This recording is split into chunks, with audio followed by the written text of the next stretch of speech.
Дали децата во понеделник ќе се вратат во училишните клупи и градинките ќе се знае во 5 до 12, односно во последен момент. Сонки владата најавија дека дијалогот ќе продолжи викендов, откако вчера не успеа да ги приближат столовите и обидот пропадна. Од владата го повторија вчерашниот став дека е договорено да се утврди процентот на зголемување на платите кој би се реализирал со ребалансот на буџетот, кој пак во мај или најдоцна до јуни треба да се најде пред пратениците, но не прецизира дали и кога би имал официјална средба со синдикатот. Она што се знае дека председателот на СОНК Јаким Неделков на социјалните мрежи се извини дека нема да биде достапен за медиумите до утре попладне.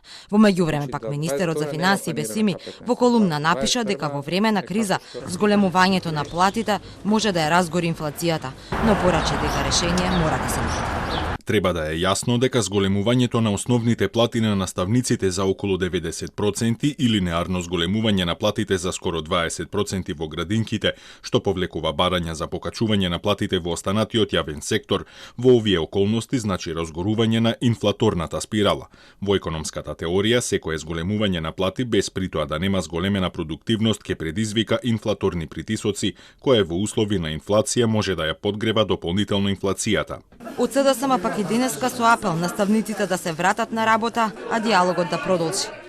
И оваа година ќе следи раст на платите во образованието. Тоа ќе го постигнеме низ дијалог со синдикатите и со засегнатите страни. Затоа апелираме СОНК да се врати на дијалог, наставата да продолжи, ќе се најде решение кое е во интерес на наставниците.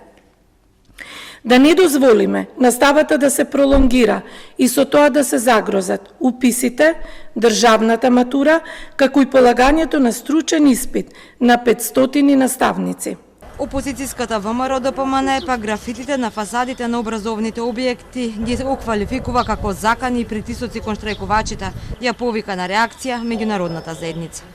Тоа е пораката што преку активистите СДСМ и владата ја упатуваат до наставниците, професорите, негувателките и до воспитувачките, но и до СОНК и останатите синдикални организации. Тоа е скандалозно и ја повикуваме меѓународната заедница, ОПСЕ и сите кои што ги следат процесите да реагираат, во спротивно ќе бидеме разочарани и од нивното однесување.